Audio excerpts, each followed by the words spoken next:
काठमाडौँ महानगरपालिकाले चाहिँ विभिन्न नागरिकहरूको चाहिँ निशुल्क रूपमा चाहिँ उपचार गराउने भएको छ र काठमाडौँ महानगरपालिका अन्तर्गत रहेका हस्पिटलहरूमा चाहिँ काठमाडौँ महानगरपालिकाले चाहिँ विपन्न असहाय र बेवारिसे नागरिकहरूको चाहिँ निशुल्क रूपमा चाहिँ उपचार गराउने भएको छ र तपाईहरु पनि निशुल्क रूपमा चाहिँ कसरी उपचार गराउन सकिन्छ भनेर चाहिँ जान्न चाहनुहुन्छ र उपचार गराउनको लागि चाहिँ के चाहिन्छ भनेर चाहिँ जान्न चाहनुहुन्छ भने चाहिँ यो भिडियो अन्तिमसम्म हेर्न सक्नुहुन्छ। त्यसको लागि चाहिँ तपाईहरु सिधै बालेन शाहको पोस्टमा फेसबुकमा गएर चाहिँ तपाईहरुले सिधै लिंकबाट ओपन यहाँदेखि लिंक दिएको छ र त्यहाँबाट लिंकबाट ओपन पनि गर्न सक्नुहुन्छ। देख्न सक्नुहुन्छ freehealthkathmandu.gov.np भनेर तपाईहरुले देख्न सक्नुहुन्छ र यहाँबाट नि ओपन गर्न सक्नुहुन्छ अथवा तपाईहरुले सिधै गुगल क्रोम अथवा कुनै पनि ब्राउजरमा गएर चाहिँ तपाईहरुले सर्च गर्नुपर्ने हुन्छ। तपाईहरुले चाहिँ सर्च गर्नु होला freehealth.kathmandu.gov.np भनेर देख्न सक्नुहुन्छ। यो चाहिँ सर्च गर्नु होला। यसको लिंक चाहिँ म भिडियोको डिस्क्रिप्सनमा पनि राखिदिन्छु र तपाईहरुले ओपन गर्नु होला। र यहाँनेरि तपाईहरुले चाहिँ देख्न सक्नुहुन्छ काठमाडौँ महानगरपालिका निशुल्क उपचार सहजीकरण सेवा भनेर देख्न सक्नुहुन्छ र यहाँ तपाईहरुले देख्न सक्नुहुन्छ नेपालको संविधान 2072 को धारा 35 ले व्यवस्था गरेको प्रत्येक नागरिकलाई राज्यबाट आधारभूत स्वास्थ्य सेवा निशुल्क प्राप्त गर्ने हक, कसैलाई पनि आकस्मिक स्वास्थ्य सेवाबाट वञ्चित नगरिने र प्रत्येक नागरिकलाई स्वास्थ्य सेवामा समान पहुँचको हक हुने भन्ने संवैधानिक व्यवस्था रहेको छ र काठमाडौँ महानगरपालिका जनस्वास्थ्य ऐन 2080 को दफा 28 अनुसार काठमाडौँ महानगरपालिका क्षेत्रभित्रका अस्पतालहरूले विपन्न असहाय र बेवारिसे नागरिकहरूलाई चाहिँ कुल शय्याको 10% बिरामीहरूलाई लाग्ने सम्पूर्ण उपचार खर्च निशुल्क गर्नुपर्ने कानुनी व्यवस्था गरेको छ र नेपाल सरकारको स्वास्थ्य संस्था सञ्चालन मापदण्ड 2077 को दफा 70 घमा समेत यो सम्बन्धी व्यवस्था गरेकाले नेपाल भरका उक्त वर्गका पर्ने नागरिकहरूलाई काठमाडौँ महानगरपालिका क्षेत्रभित्रमा पर्ने अस्पतालहरूमा निशुल्क उपचार सेवा प्रभावकारी पहुँच योग्य र पारदर्शी बनाउने उद्देश्यले यो अनलाइन प्रणालीको विकास गरिएको हो भनेर चाहिँ देख्न सक्नुहुन्छ। र अब तपाईहरुले चाहिँ निशुल्क उपचार गर्नको लागि चाहिँ विपन्न असहाय र तपाईहरुले देख्न सक्नुहुन्छ चाहिँ तपाईहरुले उपचार गर्न सक्नुहुन्छ र तपाईहरुले चाहिँ निशुल्क उपचार गर्नको लागि चाहिँ विपन्न र असहाय बिरामीले चाहिँ निशुल्क उपचार सेवा लिनको लागि चाहिने कागजातहरू भनेर देख्न सक्नुहुन्छ र तपाईहरुले निशुल्क उपचार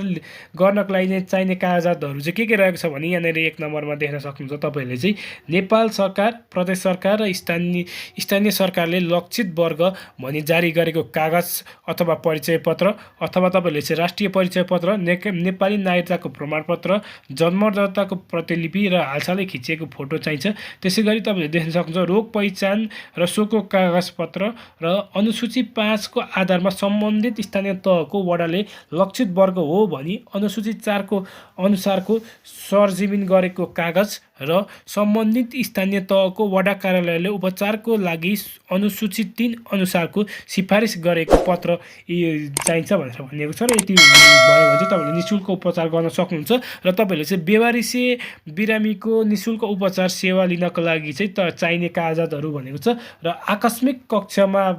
कक्षमा आएका बखत उपचार खर्च नभएका गरिब, विपन्न र बेवारिसे बिरामीलाई प्राथमिक उपचार निशुल्क प्रदान गर्नुपर्ने छ भनेर देख्न सक्नुहुन्छ र निशुल्क उपचार गर्नुपर्ने छ। अब तपाईहरुले चाहिँ कुन हस्पिटलमा चाहिँ निशुल्क उपचार काठमाडौँ महानगरपालिका भित्रका कुन हस्पिटलमा चाहिँ निशुल्क उपचार हुन्छ भनेर पनि यहाँनिर रहेको छ र देख्न सक्नुहुन्छ। हस्पिटल नेम रहेको छ छत्रपाटी फ्री क्लिनिक रहेको छ र 50 सयको छ र 3 वटा चाहिँ फ्री हुनेछ र कम्युनिटी हस्पिटल रहेको छ र यतापट्टि देख्न सक्नुहुन्छ कन्ट्याक्ट नम्बर, इमेल पनि रहेको छ र फोन नम्बर पनि रहेको छ, एड्रेस पनि रहेको छ गङ्गालाल मार्ग छत्रपाटी काठमाडौँ भनेर देख्न सक्नुहुन्छ। त्यसैगरी यहाँ देख्न सक्नुहुन्छ काठमाडौँ मोडेल हस्पिटल 50 सयको प्राइभेट हस्पिटल, त्यसैगरी सृजना मार्गमा रहेको छ र इमेल एड्रेस देख्न सक्नुहुन्छ, फोन नम्बर, त्यसैगरी एड्रेस पनि देख्न सक्नुहुन्छ प्रदर्शनी मार्ग काठमाडौँ नेपाल भनेर। यसरी तपाईहरुले एड्रेसहरू हेर्न सक्नुहुन्छ यहीबाट र तपाईहरुको यसको लिंक चाहिँ म भिडियोको डिस्क्रिप्सनमा पनि राखिदिन्छु। त्यसैगरी Annapurna neurological hospital Kathmandu, BP Smriti community corporate hospital Kathmandu, Bharosa hospital private limited, blue cross hospital private limited, त्रियारु hospital, Era hospital, Everest hospital, frontline hospital, त्यसैगरी ग्रान्ड सिटी हस्पिटल र यसको फोन नम्बर र एड्रेस पनि तपाईहरुले यताबाट हेर्न सक्नुहुन्छ। तपाईहरुले हेर्न सक्नुहुन्छ त्यसैगरी यहाँनिर देख्न सक्नुहुन्छ हेल्पिङ ह्यान्ड्स कम्युनिटी हस्पिटल रहेको छ, Himal hospital private limited, hope international hospital, international friendship children hospital, Kalimati chest hospital यानिटिए। त्यसैगरी देख्न सक्नुहुन्छ Kantipur dental and general hospital. त्यसैगरी Kathmandu hospital, Kantipur hospital Kathmandu, Kathmandu ENT hospital, Kathmandu medical college, Mahendra Narayan Nidhi memorial hospital, Manmohan memorial. त्यसै गरी देख्न सक्नुहुन्छ Manmohan memorial medical college and teaching hospital देख्न सक्नुहुन्छ, मेट्रो हस्पिटल काठमाडौँ,